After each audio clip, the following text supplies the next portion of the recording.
this is an iHeart podcast. Guaranteed human. There's a fire inside you can't ignore. Stand still? Not a chance. You're a lifelong learner who's come this far. Now, we're here to help you keep going further. Capella University. What can't you do? Visit capella.edu to learn more.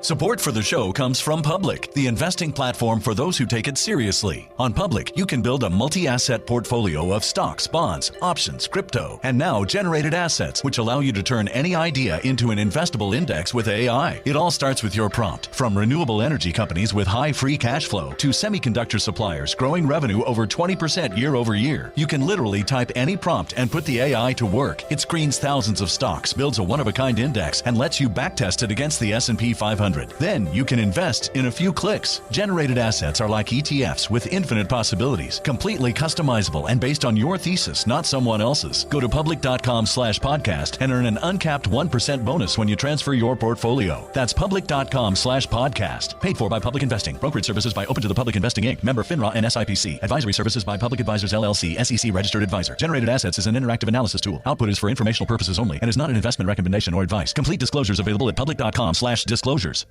Tired of spills and stains on your sofa?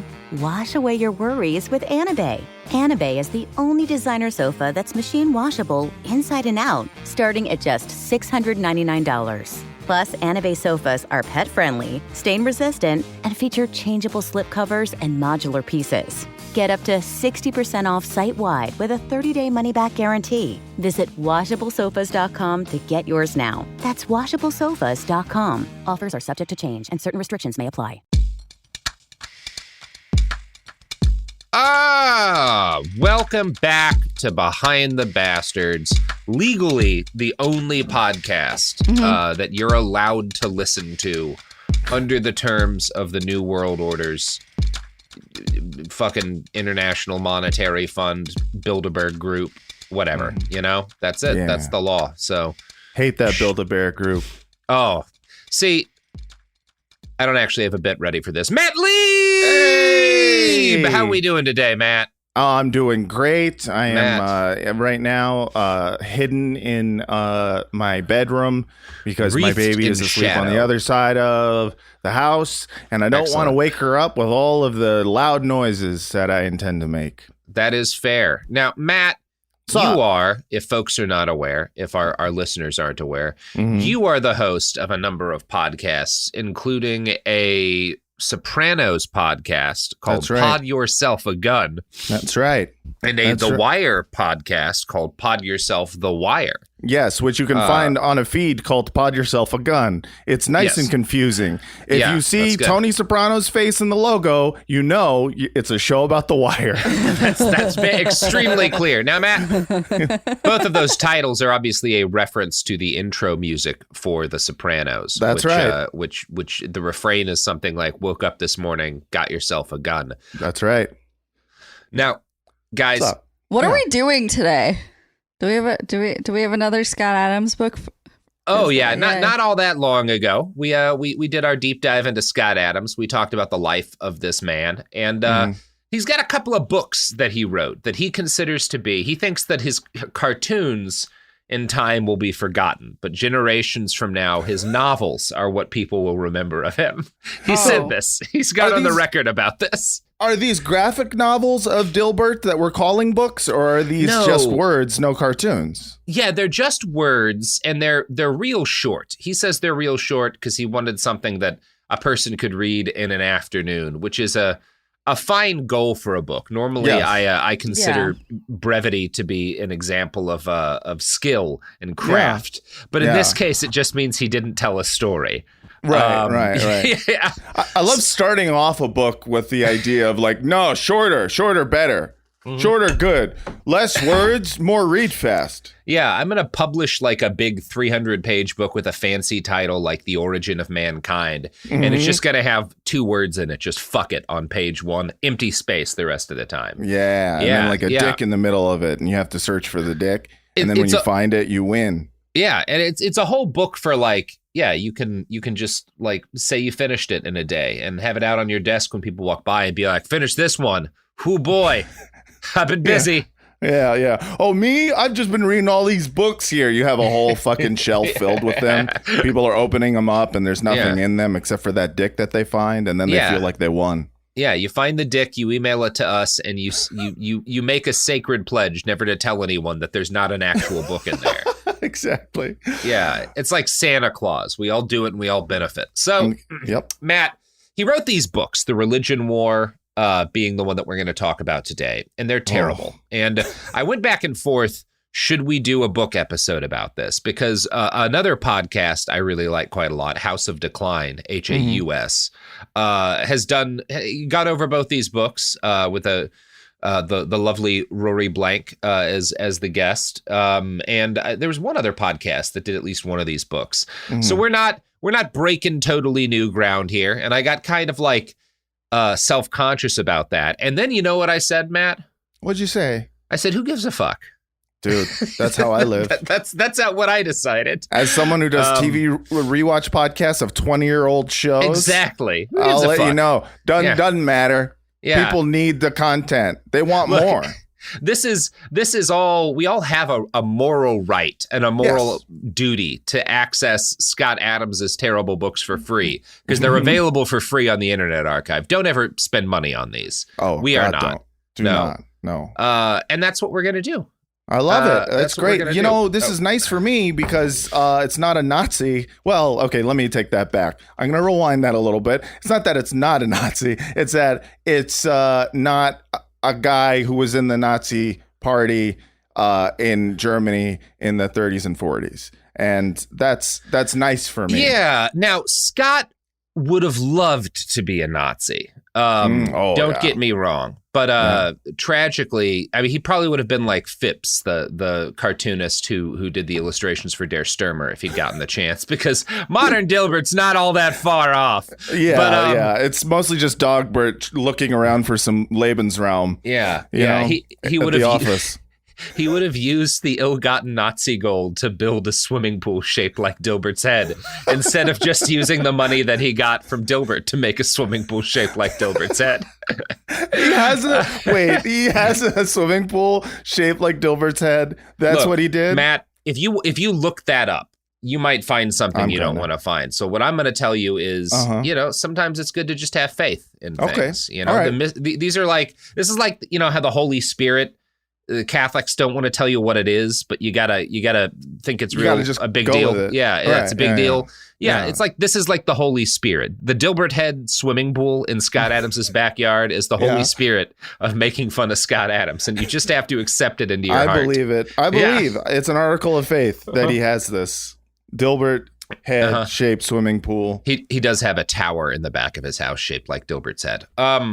Anyway, now I should note here that The Religion War is actually the second book in the series, but chronologically it happens before the second book. We're going to read them in order, which will be my first step towards correcting Scott Adams's numerous mistakes. Oh my God. So you're telling me now, I was assuming this was nonfiction, you know. It is. Okay. Wait, is this nonfiction or is this a fiction. Novel? Well, Scott actually has a lot to say about that. In his first book, he's like, you know, I don't know whether I should call this fiction or nonfiction, because fiction, like this is based on like characters and stories that didn't actually happen, but it's kind of nonfiction because it has an impact on the reader. And I was like, that is not the definition between fiction and nonfiction. The Lord of the Rings impacted a lot of people. And we did not have a War of the Ring. I've checked. Listen, if there had been, I would have been firmly on the side of Sauron. He seems like he takes care of his workers. You know, they have menus. That implies restaurants. And that's true. They have menus. Yeah, and sometimes meat is back on the menu. Yeah, which also it means that presumably there are vegan and vegetarian options. I love that. Yeah, that's important. Yeah. All right. So let's finally start the introduction to this terrible book we're reading because I needed a week to not write a script about a Nazi. So, The Religion War, this is his little intro, the prologue. The Religion War is a different kind of book. It's written in traditional fiction form with a plot. Yes, a plot, in parentheses, involving the smartest man in the world trying to stop a pending war between Christian and Muslim forces. The story takes you forward to a few decades to imagine where our current delusions about reality might lead us. And in the end, it poses some questions that I think you'll enjoy rolling around in your head and jabbering about with friends while sipping a beverage. It's not a...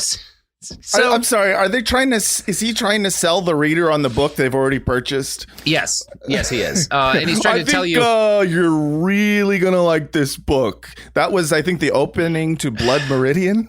yeah. That's Cormac McCarthy was like, boy, I hope you enjoy the story of the judge, a psychopathic demiurge character, fucking ranting about how he wants to murder birds.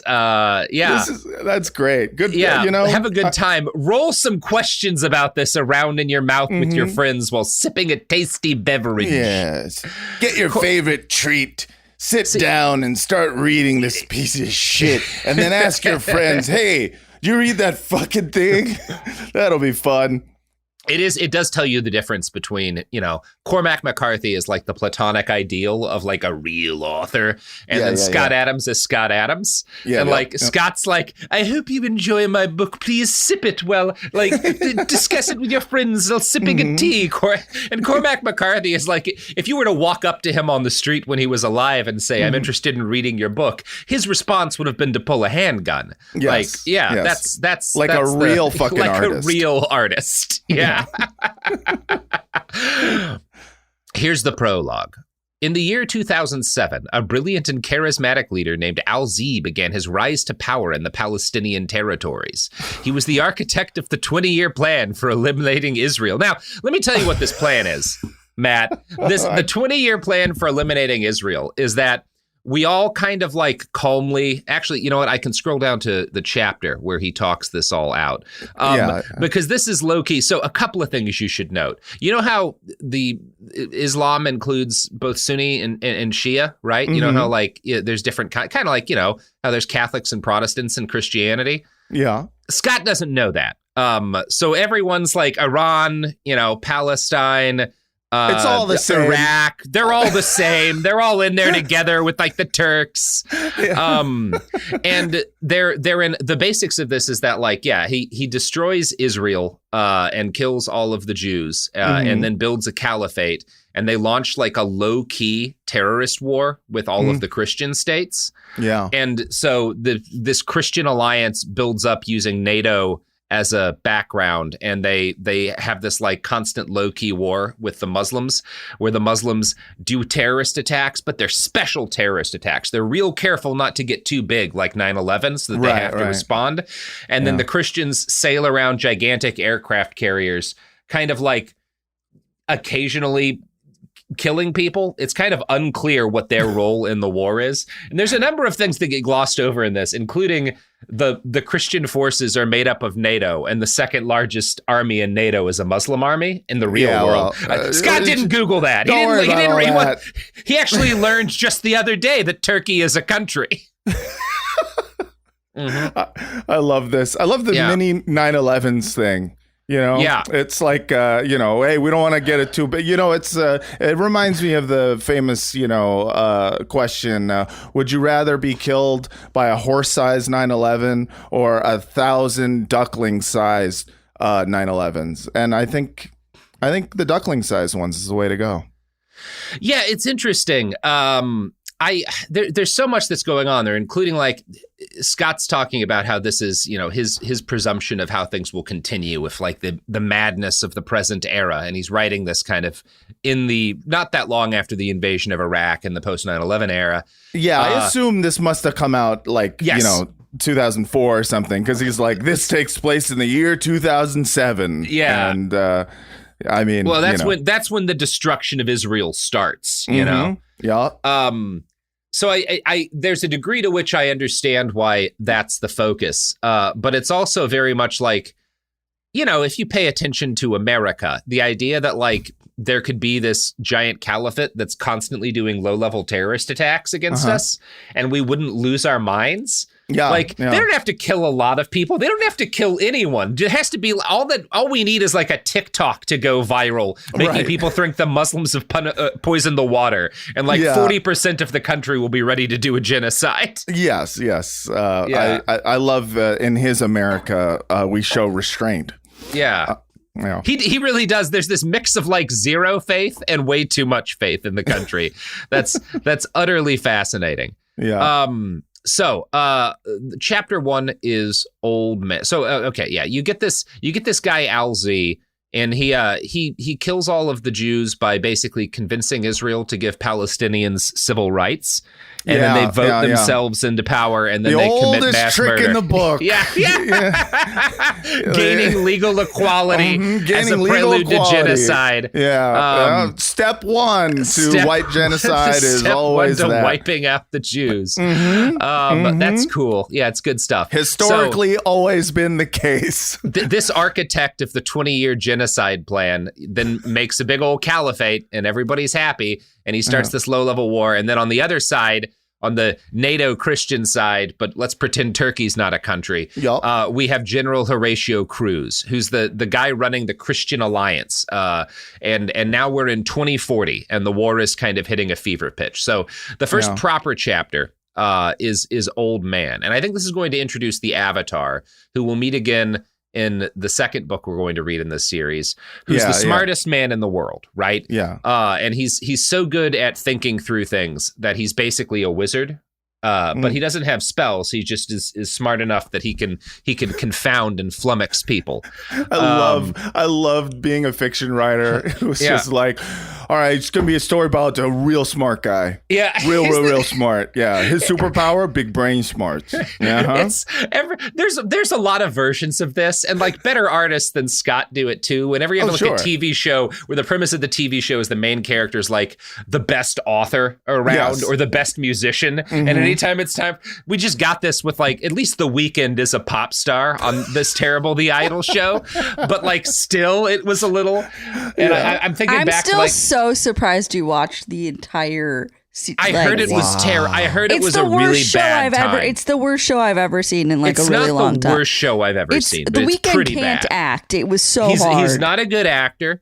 None of it worked wonderful. well. You watched it? But I enjoyed every minute of it. Yeah. Oh, yeah. I watched it, and, I was just really impressed with how they managed to make being horny sound lame. Like it was like you know what it felt like to me is that Sam Levinson grew up only watching Pornhub Premium.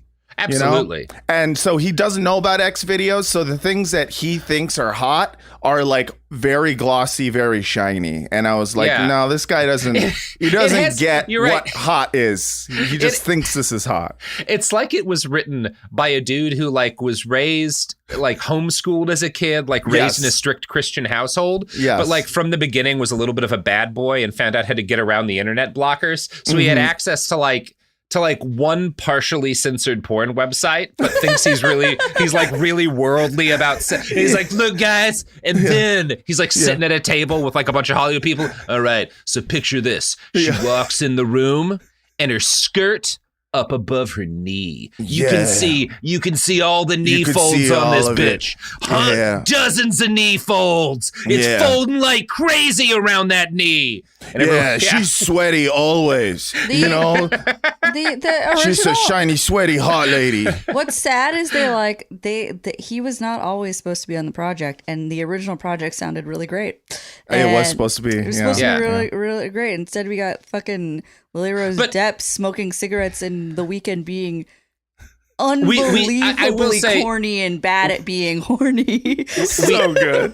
So you get the thing that is relevant about The Weeknd's terrible TV show and this terrible book is that they both feature someone who's supposed to be the best at something, right? And then they try to show it, and it's like, so at the end of The Idol, like this character who's this like sleazy cult leader type, we see him like put on a show to convince these execs to like fund a tour, and it's supposed to be like, wow, this is the hottest, coolest music thing ever. All these guys, and it just is like a bunch of like drug-addled weirdos gyrating around a room that's like dark, and the music's kind of off, and it's like, I don't want to see this. Like, I've been to a lot of awkward, drugged-up parties where people gyrate weirdly in a dark room, and this is not a good example of the genre.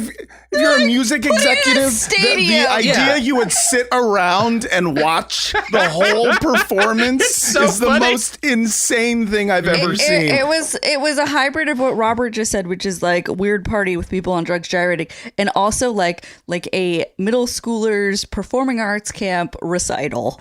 It was, and then they were like, it was sad. Let's put this in a stadium. That's the end of the show. Also, the woman is the villain all along. Ha ha ha. End of show. None of it made sense. So like, boop, boop, done. And I mean, it's one of those things. You can have all sorts of stupid shit in your plot, but if you're telling us this person is the best at something, and then you have them do it on screen and it sucks ass, right? It's the same thing with Scott. If you're telling us this guy's a super genius, and then we actually see him try to be a genius, and we're like, oh, you're just a guy who's roughly as smart as Scott Adams, and that's not impressive. In no way is that impressive. He's the smartest man on earth. He is a cartoonist. He writes cartoons about guy in an office. Sits in a hot tub shaped like Dilbert. Oh man, that's great. I love fun it. Stuff. Fun stuff. This has not been a long advertisement for The Idol, but it is time for an ad break. You know what? The Weeknd will. Nope, I don't want to say anything bad about The Weeknd. Yeah, I feel bad enough for him. Listen to some ads. Forget that he had a TV show. Forget that rat tail that for some reason. Oh, God, he does have a rat tail? That he elected to have. I love it. He's like somehow worse than Tommy Wiseau, and I wish that AI could replace him with Tommy Wiseau. Yeah.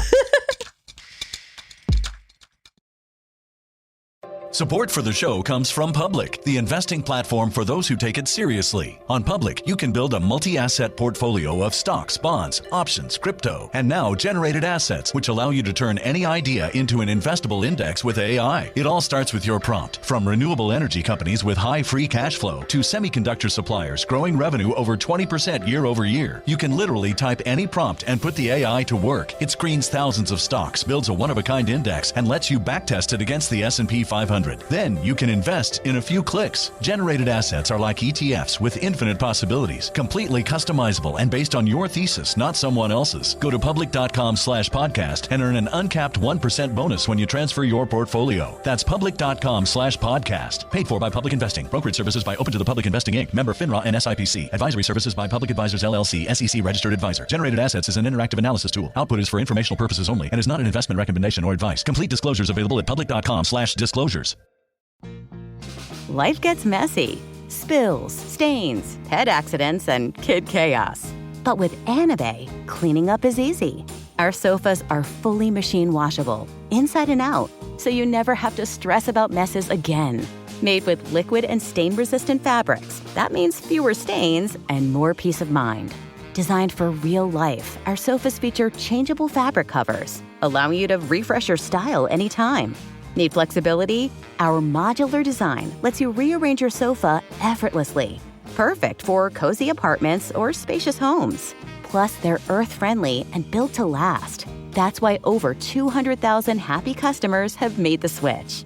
Upgrade your space today. Sofas start at just $699. Visit washablesofas.com now and bring home a sofa made for life. That's washablesofas.com. Offers are subject to change and certain restrictions may apply. Hey, this is U.S. Olympic gold medalist Tara Davis Woodhull. And I'm U.S. Paralympic gold medalist Hunter Woodhull. As athletes, our lives are about having a clear path. And a team that you can absolutely trust. So when it came to getting the best mortgage, we chose PennyMac. PennyMac is proud to be the official mortgage provider of Team USA and you. Learn more at pennymac.com. PennyMac Loan Services, LLC, Equal Housing Lender, NMLS ID 35953. Licensed by the Department of Financial Protection and Innovation under the California Residential Mortgage Lending Act. Conditions and restrictions may apply. And we're back. We're back And we've all come around and decided that the Weeknd having a rat tail is a mark of character, right? That's right. You know? Yeah. It's like when a hot actor agrees to like wear put a on nose. Exactly 7 pounds and wear a fake nose so that they can pretend to be the ugly version of themselves before they get hot. Yeah. Good stuff. It's really brave. Yeah, courageous. Yeah, to be ugly for a little bit. Yeah. Damn. Yeah, good stuff. Anyway, let's start this book, actually. So it begins, chapter 1 is Old Man, and there's an old man in the lobby, and he wants to talk to General Cruz, the Christian leader, who is described as a reddish rhino of a man, which is a little more creative than Ben Shapiro's bear of a man. I'll give him that. Yeah, reddish rhino is pretty good. It feels like an anti-Irish slur, but it is an anti-Irish slur. That's a low-key Scott Adams trait. Cruz used his eyes the same way he used everything else, like weapons. Lieutenant Ben Waters. Good. No notes. No notes. Writing. Scott nailed it. Crushing it. High five yourself, Scott. Lieutenant Ben Waters suddenly found himself in the crosshairs. It wasn't the first time Waters had seen that sort of look from a man who killed people for a living. It would reduce most people to stuttering. Waters viewed it as information, nothing more. Cruz had handpicked Waters from 1,000 candidates, not because of his test scores or his combat record, both unremarkable. It certainly wasn't Waters' personality, charitably described. It was his social media posts that had a lot of questionable things to say about Palestinians. There was something else. At the age of 8, Ben Waters used the family shotgun to kill both of his parents. It was a small town, and the neighbors agreed. Ben saved his younger brother from an unimaginable fate. No charges were filed. Since then, the area of Ben Waters' brain that makes a person feel alive was a catastrophe of molecules. He never suffered from shame, offense.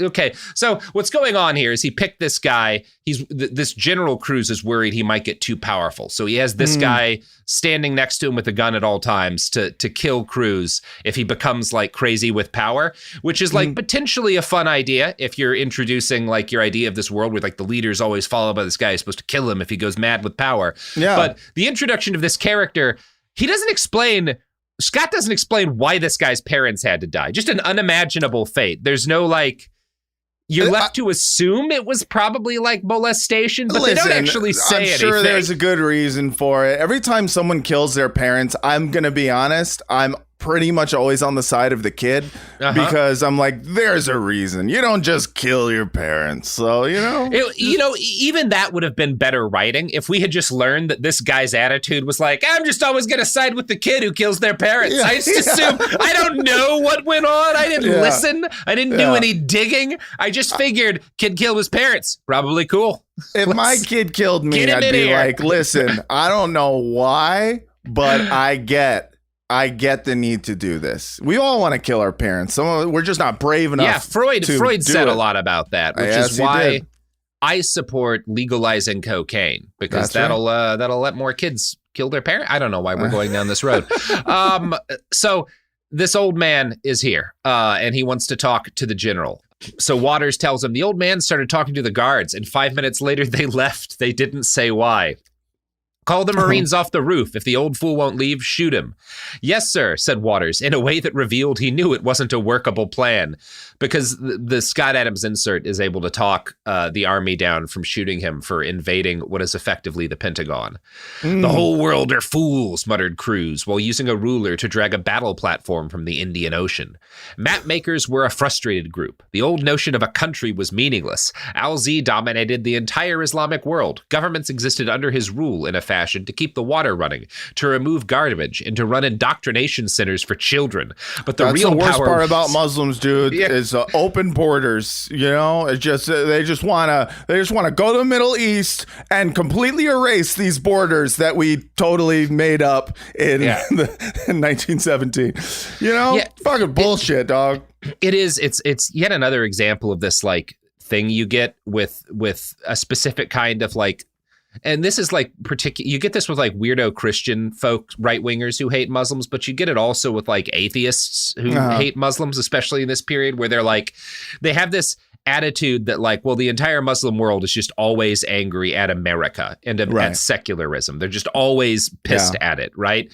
Whereas, I don't know, again, you spend a lot of time in the Middle East, and one of the things you learn is that the people who live there are like the people everywhere else. They are mostly angry at the folks who live right next to them, right? Yep. It's just like Texas and Oklahoma. That's everywhere in the world. That's everywhere I've ever been. Yes.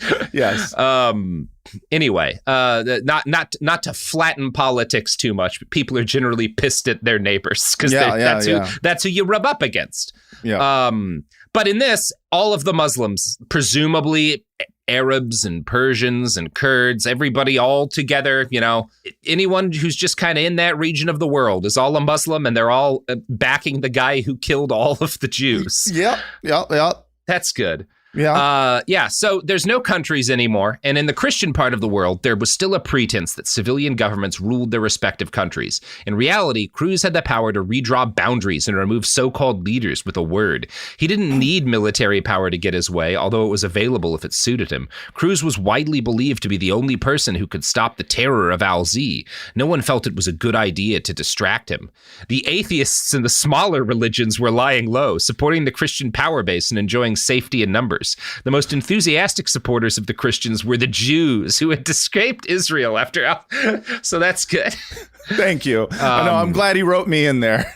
You guys got stuck in there. You got to mention. Yeah. Thank you for I like that Scott Adams thing. He's like, by the way, in this future, the Jews finally show some respect. Mm-hmm. They finally show some gratefulness for Christian America for helping you with this thing I invented. I am now picturing if Scott had gotten the made-for-TV movie version of this, while the narration goes on, it just like cuts to a guy in like a bagel shop, like saluting with a bagel at the camera.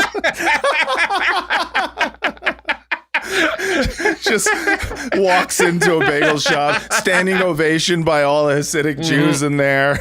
Yeah. Turns to the camera and he goes, "You're welcome, the Jews," and then walks away without paying for his bagel. Now, look, when authors whose thing is not writing about military stuff, write about fantasy future military stuff, it's usually bad. Which is fine. But you know, I wouldn't normally criticize someone for this, but I am going to criticize Scott Adams because I hate him. So here's his description of the weapon system that the Christians have developed in order to fight what appears to just kind of be a constant low level, like suicide bombing using drones campaign, which is what the Muslims. So that your enemy is every couple of days they kill like 3 people with a drone bomb, right? Like that's the opposing side, right? So here's what they've built to counteract that.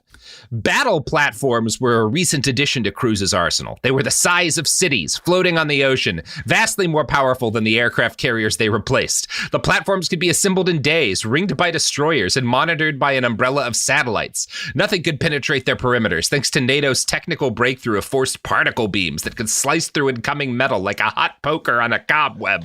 The rest of the world, which was mostly Al-Z's territories and a sprinkling of non-aligned powers, used conventional missiles that were no match for the particle beam defense grid. Now, here's the thing. Couple of things. For one thing, maybe it is realistic that this is fundamentally a weapon system that would be no use in the war that they're fighting. That's not what he wants us to think this is cool, but like it is like useless for fighting like a low-level terror campaign that's just a bunch of mild terrorist attacks, right?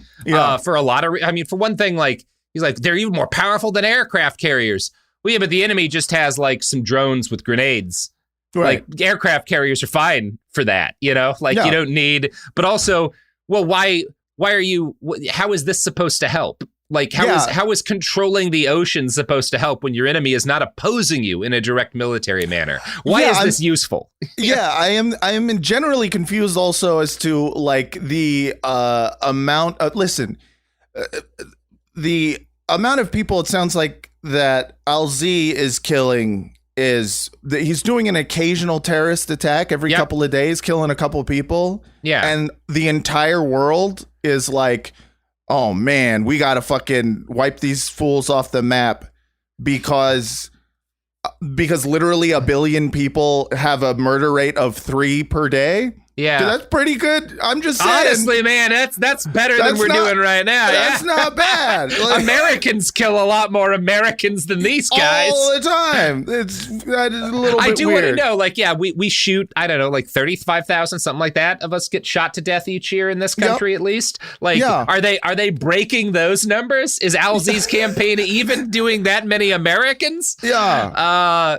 Anyway, fascinating question. So, Cruz has accepted that he's going to have to kill all 2 billion Muslims to win this war. I mean, you got to do what you got to do. I will give it to Scott. That's fine. Like, that's a bad thing to do. But in terms of characterizing this dude as a bad guy, which he is, this guy's not the hero. I'll give Scott that. That's fine. The tall wooden doors of Cruz's war room opened to a stream of military advisors, admirals and generals. There were 25 of them, one from each of the dominant NATO countries. So what about Turkey? The Muslim majority country. Don't worry about Turkey. Stop mentioning Turkey. Shut the fuck up. He just doesn't know. Yeah. They had no decision-making power. Cruz had the monopoly on that, but they were useful in maintaining the illusion that NATO enjoyed some sort of democratic input. It was thin fiction, the sort of that a wartime population was happy to accept. The Joint Chiefs of Staff for the United States had become overdressed advisors, symbolic and useless. The NATO generals were more loyal to Cruz than their own civilian governments in times of extreme danger. And again, they're trying to be like, everyone's this loyal to Cruz because he's the only guy who can beat this man. But like, it's not ever established what he did to earn that. Like, there's a vague mention of battlefield victories. But all he talks about the Muslims doing is carrying out terrorist attacks, where are the battlefield victories?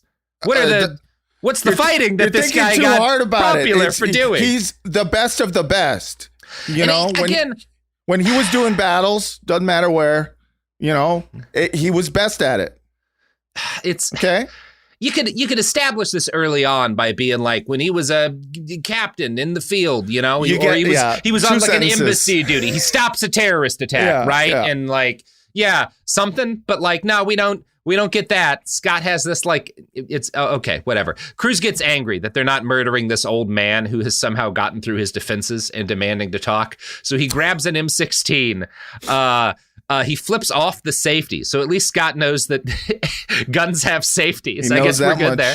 You did a little research for this, all right? Yeah. You got to credit where credit is due. Little bastard, he's up to something, Cruz muttered, watching the floor indicators. Is he just sitting in a waiting room right now? Yeah, he's in his big meeting room with all of his generals. Right, it's one of those like Black Sabbath moments. They're all gathered in their masses, Yeah. And this old man in the waiting room just kind of being, I'm just waiting to see the general. He's breaking his way through all of the layers of security that NATO has put up by just like being a smart old man and talking his way through. We don't need to hear or see any of this, obviously. The point is, he's getting through every single defense of the entire Christian world army. Okay. Yeah, this is just this guy being frustrated that nobody is able to stop this old man by murdering him. Or just like holding him. Yeah. Like what cops would actually do if like a crazy old man was at a military base. Probably just like tase him, right. Put his hands behind his back. But he's really smart, I assume. Yeah, this doesn't make much sense either. So he decides he's going to flee because someone in the room that he's just been in is leaking war plans. We're not told why. The general is going to flee? Yeah, the general's going to leave. Okay. Yeah, he's going to bounce. Someone on my staff, someone in that room is leaking war plans. We're going to put some distance between that old man and me because the smell's wrong. Once command and control is secured, I'll deal with the leak and the old man. Get the car. And then we're informed that he has a portable device that lets him fire a missile at wherever he wants to, launched from a site in South Dakota that fewer than a dozen people on Earth knew about. Cool. So there we go. I guess that he's going to murder all these guys in order to secure absolute power, even though he already has absolute power. I've got an app that'll blow up any McDonald's in a 1,000-mile radius. Cool. Yeah. Why are we needed? Yeah. It's good stuff. How do you plan to explain it to the world? Waters, his assistant who murdered his parents, asks. I won't have to explain anything. The world will assume it was an attack from one of Alzie's fanatics. Oh, Cruz was we're making a false flag. Hundreds of buildings had blown up in the past 2 years alone. The military had stopped analyzing the remains of each explosion long ago, assuming correctly that they were all the work of Alzie. No one would request an inquiry about this blast, because Alzie would be the universally presumed perpetrator. Really tight ship they're running over in NATO. We just, whenever a building blows up, we assume it's this guy. We don't do anything about it, you know? Yeah. That's cool. Yeah. Let's try the next chapter here. Horatio Cruz takes over NATO. Okay, interrogation. So they've captured the Avatar. And we finally get a description of this old man who's been slowly talking his way through the NATO defenses. Mm-hmm. The Avatar was 62 years old, but could have been mistaken for 90, gaunt, clad in a threadbare delivery man's outfit from an earlier time. His silver gray hair was short and untamed. Look at a picture of Scott Adams, and I think we'll see why that's important. Mm-hmm. A red plaid blanket covered his shoulders, clutched tight in front. 30 years ago, as a package delivery man, he met the prior Avatar, from whom he learned the secrets that brought him to the 5th level of awareness. But it took a terrible toll on his body. He learned the way of the water. He learned the way. Humans are not genetically equipped to handle this kind of knowledge, and he was no exception. The awareness aged him prematurely. He understood too much about reality, and with that knowledge came an overwhelming responsibility and an incalculable stress that spread to every cell of his body. That's why Scott needs the Dilbert swimming pool, you know? It's the only way to he knows too much. He reduce needs to his relax. Incalculable shelf. He's got to do, he's got to do the backstroke in order to like untense his shoulders from, knowing who runs things. You know what I mean? He's rich. He looks poor, but the Avatar's got a fuckload of money. He has his own Victorian home in San Francisco, so that's pretty nice. He got most of his money from the previous Avatar, but he also invests money because he's so good at knowing patterns. Wow, okay, Scott is really giving us a lot about himself here. Yes, no, he's describing himself. I think you're going to have to explain to me what you mean by Avatar here. This is... What are we talking about here? Well, the Avatar is this line of the smartest people in the world who pass on their knowledge about reality, which is mostly weird little brain tricks that Scott Adams picked up that he like affirmations and shit. Right. Okay. It's all the shit from Scott Adams' terrible business books. Not the problematic James Cameron thing.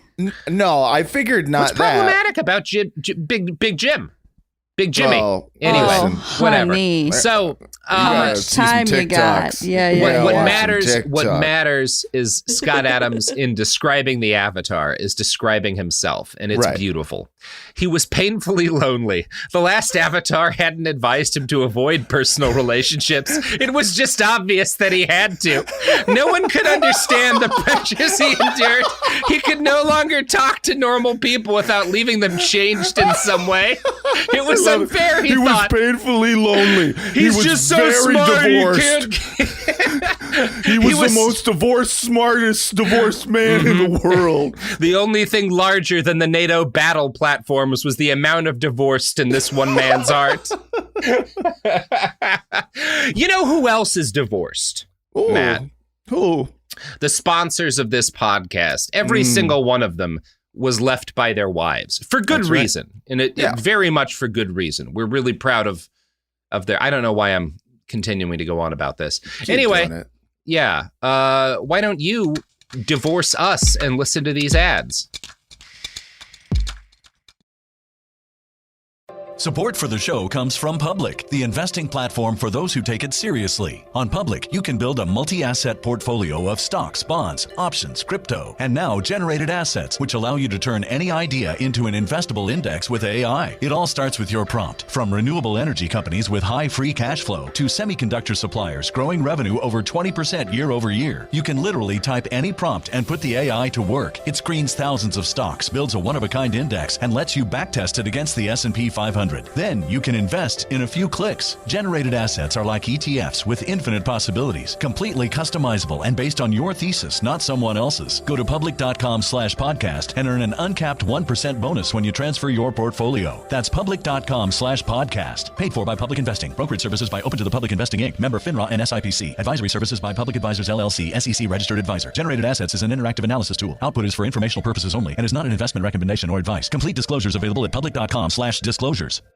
Time for a sofa upgrade? Introducing Anabay Sofas, where designer style meets budget-friendly prices. Anabay brings you the ultimate in furniture innovation with a modular design that allows you to rearrange your space effortlessly. Perfect for both small and large spaces, Anabay is the only machine-washable sofa inside and out. Say goodbye to stains and messes with liquid and stain-resistant fabrics that make cleaning easy. Liquids simply slide right off. Designed for custom comfort, our high-resilience foam lets you choose between a sink-in feel or a supportive memory foam blend. Plus, our pet-friendly, stain-resistant fabrics ensure your sofa stays beautiful for years. Don't compromise quality for price. Visit washablesofas.com to upgrade your living space today. Sofas start at just $699 with no risk returns and a 30-day money-back guarantee. Get up to 60% off, plus free shipping and free returns. Shop now at washablesofas.com.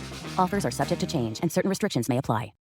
Hey, this is U.S. Olympic gold medalist Tara Davis Woodhull. And I'm U.S. Paralympic gold medalist Hunter Woodhull. As athletes, our lives are about having a clear path. And a team that you can absolutely trust. So when it came to getting the best mortgage, we chose PennyMac. PennyMac is proud to be the official mortgage provider of Team USA and you. Learn more at pennymac.com. PennyMac Loan Services, LLC, Equal Housing Lender, NMLS ID 35953. Licensed by the Department of Financial Protection and Innovation under the California Residential Mortgage Lending Act. Conditions and restrictions may apply. We're back, and Yay! we're, divorced as hell. Super divorced. That's what Scott was trying to avoid by hiding as the Avatar. That's right. And now his divorced energy has been passed on to us. I have a race car bed. Matt, you're really into pickleball.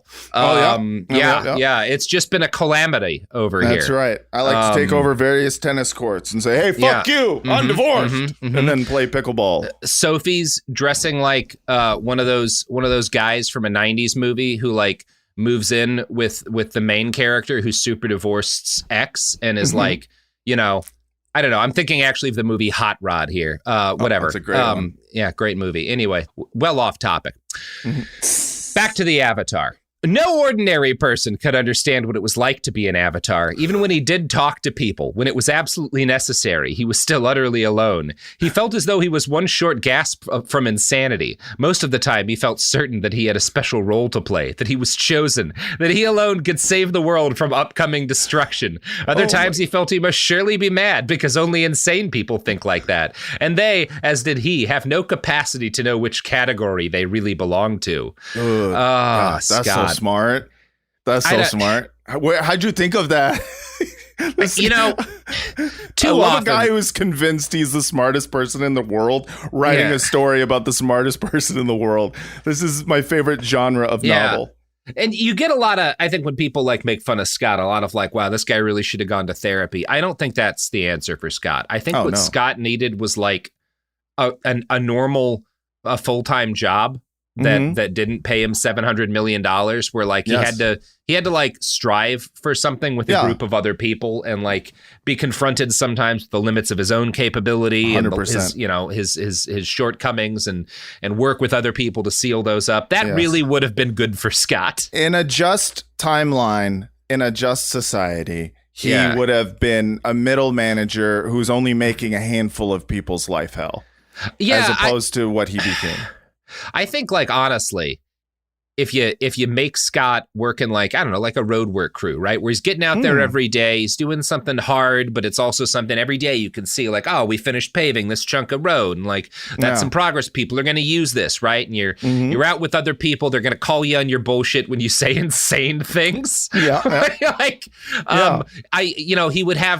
wouldn't have a pool shaped like Dilbert's head, but I think in his soul, he'd be a happier man. No, he would have just a bunch of affirmations on his wall that just says, work will set you free. But work in German, will set you free. I think work would have set Scott free. That's what I'm saying. Let's be real. Occasionally, a broken clock. Sometimes work sets you free. Look, okay. I don't know why we're going there. Throw the baby out with the bathwater. Sometimes. Yeah. Right. Yeah. Okay.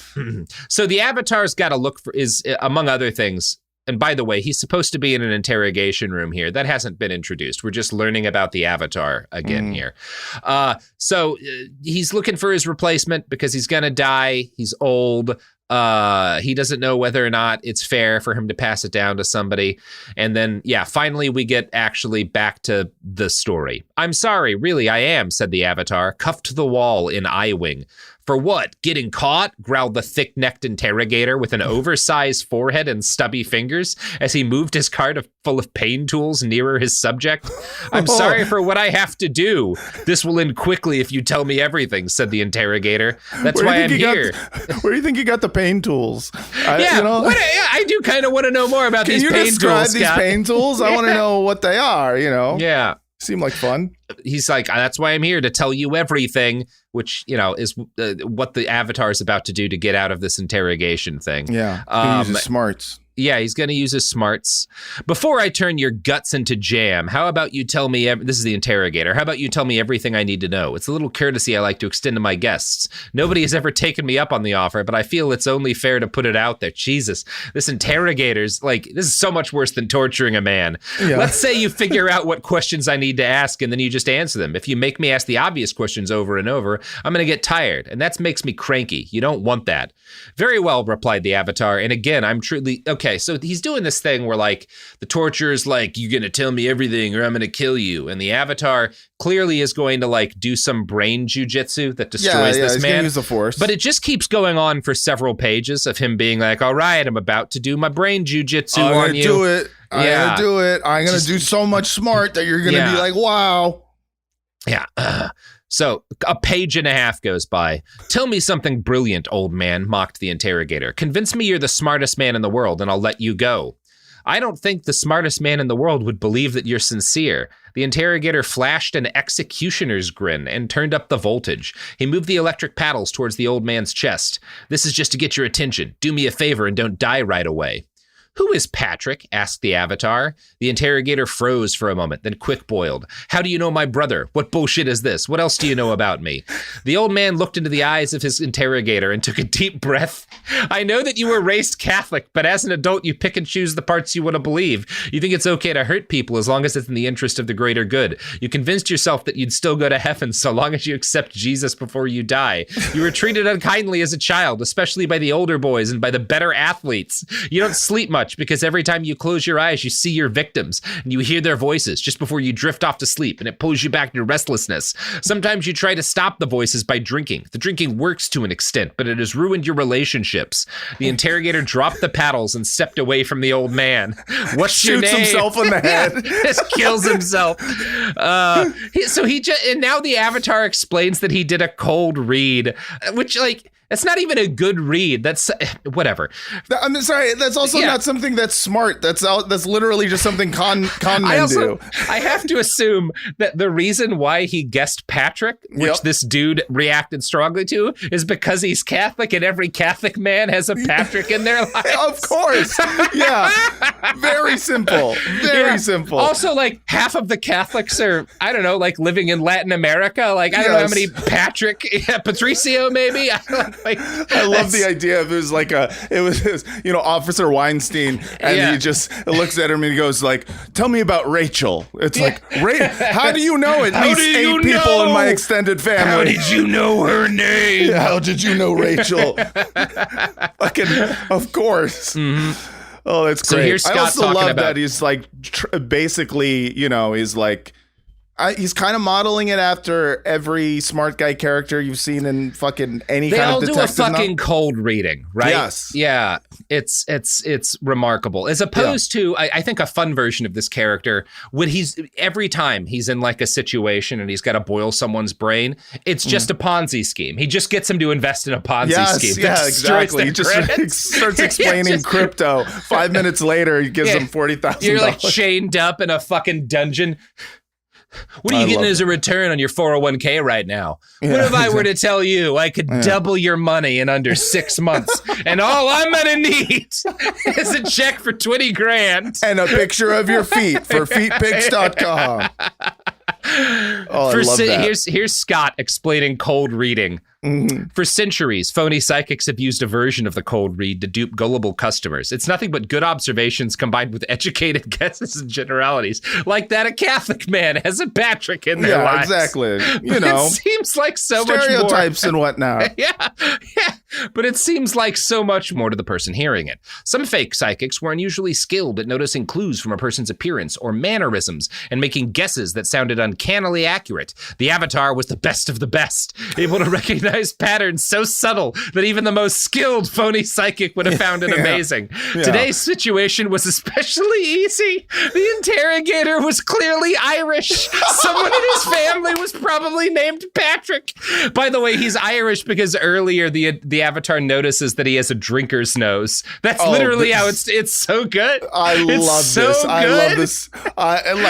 Listen, I knew that the Dilbert guy was like racist. He's outwardly racist, but I like that he's like old-timey racist. I do. You know what's progressive about this is that we start with the idea that all Muslims everywhere secretly just want to wipe out the Jews, right? Which is very racist. But then we move on to the idea that like every drunk Irishman loves a Patrick. That's just facts. You can't get through that. Yeah, no, that's fucking ironclad fact right there, dude. Objective. So that destroys this man, right? We can. That's how the Avatar gets out, right? We don't need to continue on here. Like, he's ruined you're always fighting him, your dog, shattered him. Every day you see your dog and you want to get into a fight, right? Every day you masturbating. Jesus Christ, is that right? How did you know this? How could you possibly have known that every time I masturbate I cry? Yeah, good. That's good stuff. We're going to move along a little bit because I want to get to kind of the crux of this book. Because the basic idea here is that the Avatar is working to stop a cataclysmic, apocalyptic, nuclear exchange type deal between the Christians and the Muslims. Sure. And the best way to do that is to get everyone to stop believing in religion at once. Because obviously, this is another, Scott has this fun mix of Christian conservative stuff, but he's not a Christian. He's like coming out of the internet atheist community. Yes. So he has this fundamental belief that like the cause of all of the problems is that all of these people believe these irrational religions, right? Right. Which is, by the way, mostly bullshit. Yes. Like the cause of it is that even when you look at like Christians here who are pushing these bullshit laws, they're not largely doing it because like they're irrational Christians. They're doing it because like certain types of people make them fundamentally uncomfortable. Exactly. Because they're racists, and they would be racist about something if Christianity wasn't the justification. 100%. In fact, that's what I notice about the kind of evolution of the internet atheist. Because I remember back when I used to be like, I'm a proud atheist or whatever. And it was completely in reaction to conservative Christians and everything else.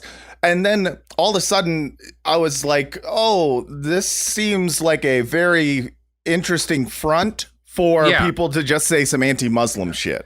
Yeah. Like, it became just a way to be Islamophobic without saying you're an Islamophobe. I hate all religion, but I only talk about Islam. Yeah, exactly. It's that same like that old stand-up thing where it's like, I'm racist against everybody. It's like, yeah, but there's only 2 slurs you use, man. Exactly. Although to be fair for Scott, as the trailblazer he is, he really that's like a degree of racism against the Irish that like the British in the 1970s would have been like, well, this is a little bit inappropriate. Yeah, I don't know. Sorry, I apologize. Yeah. I promise never to do an English accent again, and here I perfect, inflicted it upon you. That's what it sounds like. So Scott, obviously the only thing that can resolve this conflict because it's a conflict between these two irrational religions, as opposed to like a conflict between there's like bombings and like people's families have been killed and they're pissed about that. Anyway, it's an irrational religious conflict. Right. It has nothing to do with colonialism or imperialism. That's just words that people use to mask the fact that it's about religion. So if he can just get everyone to stop being religious all at once, he can say. And Scott has all these weird ideas about like persuaders and influencers. And to be, for one thing that I think Scott is a little bit ahead of the curve on, he has been really obsessed with the idea of like influencers and connectors and shit since the early 2000s. He's got a few years on most folks on this. So his like obsession with Trump as a master persuader, because he believes Trump is like a messianic figure who's so good at persuading. He's going to like usher in a new age of human evolution by teaching us all persuasion tricks. So that's why Scott wrote his terrible book, Win Bigly. So his attitude here, the Avatar is kind of like moving through the world and the major characters of this conflict, looking for like the influencer. There's one person who, because of their network of social ties, right, could get an idea out in a way that will cascade sort of algorithmically and then convince the whole world overnight to stop being religious. That's the plot of this book, right? He's going to find this person at this cafe. So we're going to they're going to start a YouTube channel and that'll do it. That is kind of why he does his YouTube, is he secretly thinks he's the master persuader, and if he can just like tell the right joke to people, it'll change the world. If they would just stop throttling me in the algorithm, everyone would be smart like me. Yeah, that's why he's got to really saddle up to Elon Musk. Finally. So the Avatar rolls up in front of this cafe. He had never felt a pattern like this. As the hydro cab, that's a hydro-powered cab, pulled away, the Avatar stood on the sidewalk trying to get a lock on the pattern, but he had failed. His stomach growled, and the Avatar smiled, realizing his hunger must have been clogging his intuition. But now the pattern was gone, softening to a vibration. Patterns did that sometimes, rising and falling for no apparent reason. The Avatar walked towards a restaurant next to the building, Stacy's Cafe. It was the oldest business on the block, looking out of a place nestled in the modern architecture of the San Francisco metropolitan area. The Avatar entered and was greeted by a bartender from behind a large oval bar. "Hi, can I help you?" "One for lunch. We're closed between 3 and 5. Can you come back at 5? A pink-haired woman in her 60s on the other side of the room interrupted the Avatar's response. She was waving a half-eaten plate of food at the chef and getting agitated. "Look at this presentation. This is crap. My name is on this business and you want to serve crap. If people want crap, they can make it at home." The chef's eyes were locked in a death stare with the pink-haired woman as she dramatically slapped the dish on the table. "I want you to care about this place as much as I do. If you don't, I can replace your ass tomorrow." The pink-haired woman harumphed and turned away, then turned back with an afterthought. "That reminds me," she said in a softer voice that seemed as though she was channeling an entirely different person. "Have you written down all your recipes so I can fire you at any time I want?" "Almost. I have a few more to do," said the chef. "Very good. Give me a hug." What the fuck? Is this the bear? Yeah, it's kind of the bear. Yeah, I don't know. I think it's just that, like, she's this woman who's in this. This is supposed to be charming, that she like moves between. The give me the hug part. I was like, oh, this is like a fun, sassy thing. Yeah, she's supposed to be fun and sassy. So she decides to order for him because everyone should eat, she believes, the food that she likes, which is a vegetable croûte. So, Stacy made hand signals to the bartender, who was still wiping water spots off the bar glasses. He nodded and started to pour a Chardonnay. Stacy pulled out a chair and sat down across from the Avatar. "I think I have a headache or a tumor or something. I gained 2 pounds this week and my hair is falling out in clumps. And I have gas. Don't say I didn't warn you. Thank you for the warning. I don't know how I do this job every day. I'm going to quit. I swear I am, except it wouldn't work because I own the place. I'd fire myself if I could, but I don't want to pay the unemployment benefits to myself." Hey, oh, God, this is just such a great character. He is fun. Yeah, we get along, and she and the Avatar start talking about modern politics, right? To be clear, these guys, they're both in their mid-60s, right? Yes, they're both old people, and they're both kind of Scott Adams. Okay. That's important here. So the Avatar tells her that he's trying to figure out how to stop a war. And she's like, "How can a guy like you stop a war? You couldn't even feed yourself until I decided to have pity on your ass. And you dress like a hobo on crack. What's up with that?" "Would it be okay if I answered the first question?" Stacy laughed. "Okay, if you do a good job on that, I'll let the other ones slide. Go.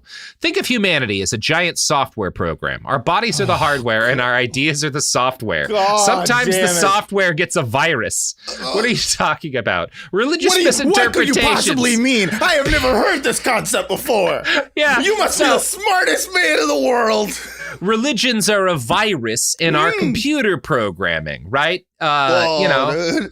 Yeah, I guess this is sort of a very boomer attitude towards the internet, where it's just like, well, the computer's always got a virus on it, right? Yeah. Because you At some can't point, not there's a virus. click the links that infect your Alta Vista, right? My McAfee software every day tells me about new virus.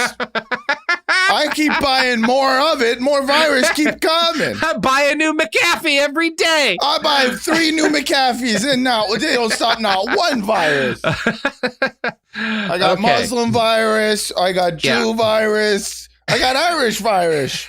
It is also, he is low key being like, yes, Islam is a virus, you know? Yeah. To be fair, he's saying Christianity is a virus too, but I'm not less concerned about that. Yes. This is all just a way of it's just how you get to, therefore we must eradicate blank. Yeah. No, and the biggest virus of all is being Irish, you know? Yes. That's really what Scott's getting at here. Yeah. I love this. There's so much more anti-Irish racism in this than I expected. It's so great. It's written by Bill the Butcher. Well, he's Irish, so he must know a Patrick. Yeah.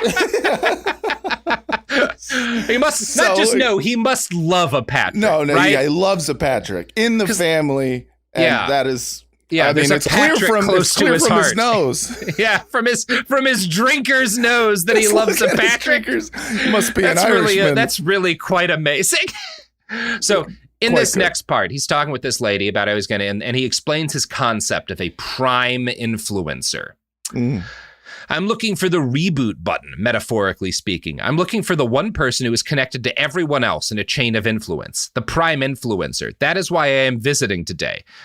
So that's the thing. Everyone's connected to this person. And by the way, it turns out to be this pink-haired lady, right?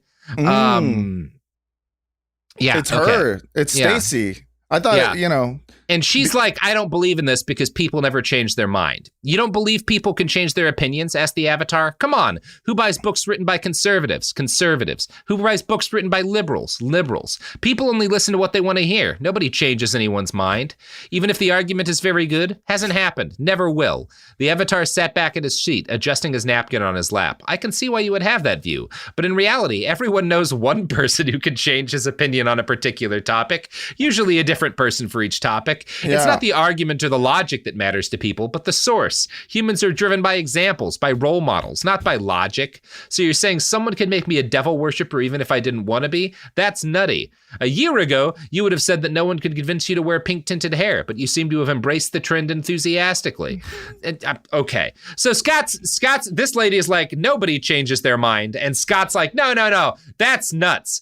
Everyone can have their mind changed by one person who's their specific influencer and can hack their brain on it. That's right. Yeah. If their favorite podcaster tells them, then they will change their minds. That is how the world works. That's true. That's how we sell ads. Joe Rogan has convinced me to eat nothing but raw liver. I love that this is all just him going on a quest to find the Joe Rogan who will stop all religion. He is looking for the Joe Rogan. That is what he believes, though, right? Like when Trump comes out, he's convinced that Trump is this prime influencer, which is like that. By the way, this is another thing that these weird online atheist types all did, which is they all found a way to reinvent religion for themselves, right? They gave up. They don't believe the Jesus that the Christians believe in, but they did have to invent another Jesus for themselves. Like Richard Dawkins. Yeah, exactly. One way or the other, they all do it, right? Yes. Not all atheists, but all of these weird internet atheists that Scott is, right? Yes. I'm not saying this is a general trait of atheists. It's it's these about specific assholes. Yes. Like I'm an atheiist, but I just don't say it because then I'll be subscribed to a bunch of newsletters I don't want. Well, and it's also like, we were talking about how you've got people who will use religion as the justification for why I want to kill certain people. But the real thing is that they just hate certain people, right? Right. Like the religion rarely is the thing that inspires it purely. It's something else that comes out and it's the same thing. You've got all these sort of folks who started out as being lefties in the early 2000s, like Jimmy Dore and whatnot. And they're all preaching hard right shit right now. And they're all super racist and they're all really anti-trans and whatnot. And it's because what matters isn't actually, it's whether or not you're a giant piece of shit. you know, I think is primarily the thing. And people will rap if you're a big piece of shit and you hate people. You know, if you're inclined to pretend you're to be like left wing or whatever, then you'll find some reason why communism wants to kill all the trans people or like force them to detransition or whatever. And if you're a Christian, you use Christianity for that. But I think it's just like, you know, some people are fucking assholes. And Scott Adams an asshole, right? So he's going to get rid of religion and the Irish, one presumes. The Avatar decided to test her line of thinking with an argument that was common, albeit flawed. If God exists, he must be smart to design the world so perfectly. Everything is in perfect balance. If any of our natural laws were altered in the least, life would be unsustainable. Only an omnipotent genius could create such a perfect balance in the laws of physics. Physics schmizzics. If God is so smart, why do you fart? The Avatar waited for the rest of the argument, but there was none. The two strangers stared at each other for a moment before being overcome with a wave of laughter that brought them all to tears. So yeah, that's love it. Love writing, getting a real good laugh. Got a real big laugh on the joke. Yeah, very funny. So I'm going to spoil the rest of this book for you. That winds up being the key to destroying religion, right? Is that this woman is the prime influencer, and by getting her to like tell this joke to people, it spreads to everyone else in the world. And then they give up Christianity and Islam, and they give up their wars. And I'm gonna switch ahead to him explaining all this. The major religions changed after the war. Modernized was the word used most often for the disintegration of primitive beliefs. The free flow of ideas caused dangerous religious thoughts to perish under the weight of common sense. Most notably, the idea that God was limited by a human personality, with human wants and human intelligence, evaporated. Now the mental health profession handled people who believed that God was talking to them directly. The voting public never got a chance to elect such people, whether they were charismatic or not. Religions came to be seen as traditions that lent flavor to holidays and encouraged good behavior. Nothing more. The public didn't know who had said it first, but it was the most powerful question in human history. In 9 words, it overturned centuries of tortured logic and magical thinking. It pushed superstition into a cage and gave common sense room to maneuver. The cause of the religion war sprung from one colossal religious misunderstanding, that God thinks like humans, except smarter, and that we people can comprehend his intent. That crippling misunderstanding was swept away in a single wave of clarity. The question was translated into thousands of languages, published billions of times. In English, it was, if God is so smart, why do you fart? Right? Again, it's this like, we just have to puncture religion with a funny fucking logical puzzle, and then it'll go away. It's just this trap around people's brains. It's not that like people want land or resources and have been fighting over them and so are angry about like the history of conflicts between peoples and are able to use sort of religion or politics to kind of justify continuing them. It's not that people are like greedy. It's not that people get like scared about folks who live far away from them. It's not any of that shit. It's that their minds have been enraptured by religion, and you can get common sense to maneuver if you tell a smart joke.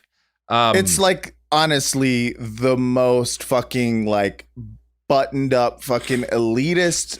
It's got like smatterings of liberalism in there, especially circa around this time, and just a sort of ignorance that was so prevalent at the time was basically that everyone in the Middle East, they're all just fucking stupid and angry. And so they all believe in this like magic spaghetti monster. And so, you know, they're at war because the spaghetti monster says so. And it's like a way to completely ignore literally any history that has happened within that region. And, you know, it's great. It's, you know, I love when the stupidest man in the world writes himself as the smartest man in the world. It is very fun. Because again, it doesn't take all that much. Like, to learn that the reality is more complicated, right? I remember one of the big moments for me of like, you know, just going into fucking Iraq and talking to people in camps and stuff, a bunch of whom had been ISIS supporters kind of early in ISIS's reign, was them explaining like, well, you know, we supported them because the cops under the old government, for like religious sectarian reasons, had punished and abused our family. And they killed my brother. They killed my uncle. They tortured, you know, my dad. So when ISIS came and they said that they were, you know, getting rid of these shitty ass police, we were like, maybe this will be better. It's not like the Iraqi government was anything to write home about. Like we think, and then it turned out they sucked. So now we're fighting. And it's like, Yeah. Look, there's always, there are brainwashed fucking extremists out there in a variety of ways. But the vast majority of people's motivations make sense. Even if they're bad, even if they're doing bad things. Yes. They make sense, right? It's like the Nazis. The Nazis didn't get like enthralled by Hitler magically. They wanted other people's shit. Yes. Yeah. That's why they did it. Very human reasons. And, like I think we have a tendency to take every kind of like villain or anyone who's in opposition to whatever, the fucking American cultural hegemon has to say and go like, oh, it's because they are all fanatical. They must be crazy to believe that we in any way could be an enemy. And I think just in general, it's like, oh, you have to understand how absolutely fucking regular people are. And, how villainy is not necessarily this thing that comes from like, oh, everyone's a psychopath. It's like, no, it's actually much more simple. And that makes it 10 times as like complicated and scary sometimes, But I'm just like getting flashbacks to me like in college and just being like an atheist and just being like fucking like, yeah, man, fucking, I'm so smart. I don't even believe in God. Fuck yeah, dude. It's because I'm a genius. Yeah, the idea that like you're both saying that like look at these silly religious people who are like denying sort of the, they've gotten their minds washed and they can't understand like the true complexity of reality, but also everyone does things for one reason, right? Yeah. Like all of the Muslims have one motivation, and it's kill all the Jews. And if you kill all the Jews, then all of the Muslims support you, right? All of the Irish have one motivation, and it's their friend Patrick. It's their friend Patrick, and just chugging down a nice fucking Guinness after a hard day's work of beating your wife. So, look, take the wisdom of Scott Adams with you into the world is I think what we're trying to say here. Absolutely. And the next time you see a man with a drinker's nose, tell him about his beloved Patrick. Yeah, ask him about Patrick. Anyone can shatter his mind. Yeah. I'm low-key impressed at the way he went after the white ethnics in this. There was a time finally when Scott Adams was cool. When he would just go after the Irish. Oh my God. I am looking forward to I assume in the sequel to this he finds a way to destroy St. Patrick's Day. Yeah. Turned out all the snakes we needed to get rid of were these goddamn Irish. You get a lot about like his thought process because Scott is, I think, a fundamentally pretty and curious person. And so he like doesn't do like he didn't know that like Sunni and Shia like exist as divisions of Islam. Didn't even do the basic research to learn the second largest army in NATO is like a majority Muslim nation.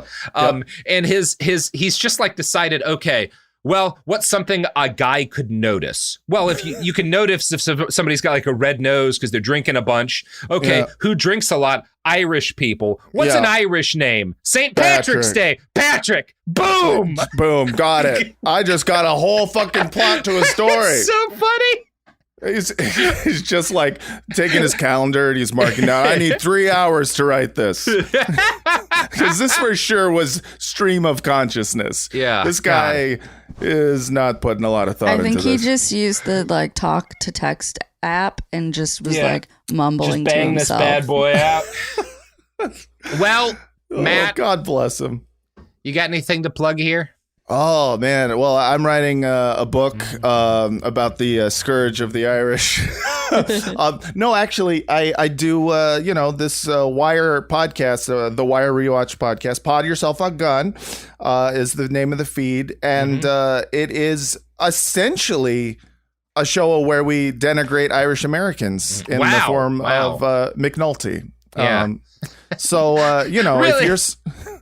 if you're really, all of The Wire is a behind the bastards on McNulty. It really is. It's behind one specific bastard, Jimmy McNulty, and his grubby little Irish wiener.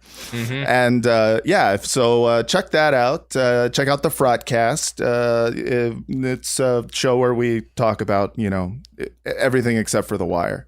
A lot of fun. I do it, Vince Mancini, and oh, right. I almost forgot. If you are in the San Francisco Bay Area or any of the surrounding areas, on Tuesday, October 17th at 8 p.m. specifically, my wife, Francesca Fiorentini, and I are going to be headlining the San Francisco Punchline Comedy Club. So, please come out to that. It is a Tuesday at 8 p.m., October 17th. Borat Voice, my wife, and I are going to be co-headlining. There's going to be some other great comedians coming out. It's going to be a lot of fun. You can get your tickets at punchlinecomedyclub.com. October 17th, please come out. It's going to be so good. I swear to God. I mean, at the very least, you're going to get to see my wife and I kiss, like live on stage. It's a sex show. Anyways, come out to that. Man, I'm so glad I remembered to say this. Otherwise, I'd have to record this audio later and then send it to you and have you figure out a place to put it in the edit. And that would just sound weird. Anyways, thank you for having me on to talk about something light like, the Irish. and how religion bad, smart people are influenced by some douchebag they see online. Yeah, and check out more of Scott Adams in our upcoming podcast with Scott. I don't know. I don't want to make any more like anti-Irish kind of jokes. So we're done. We're just done with the episode. There you go. Just so everyone knows, I love Irish people. Everything a huge joke. Fan. Scott bad. Irish are my favorite. We're angry at Scott for being racist, which is why I'm stopping the bit. Yep. Behind the Bastards is a production of Cool Zone Media. For more from Cool Zone Media, visit our website, coolzonemedia.com, or check us out on the iHeartRadio app, Apple Podcasts, or wherever you get your podcasts.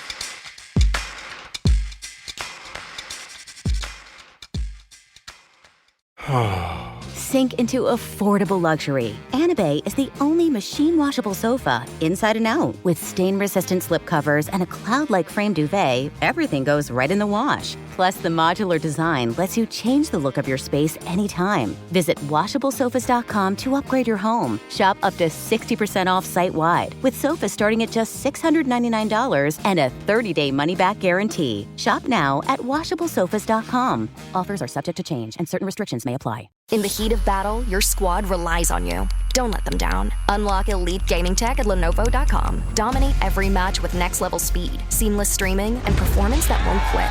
Push your gameplay beyond performance with Intel Core Ultra processors for the next era of gaming. Upgrade to smooth, high-quality streaming with Intel Wi-Fi 6E and maximize game performance with enhanced overclocking.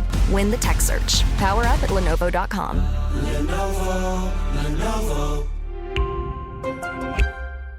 This is Bethany Frankel from Just Be with Bethany Frankel. Most dog food is marketing, not nutrition. That is why Biggie and Smalls eat just food for dogs, real 100% human-grade food with ingredients I actually recognize.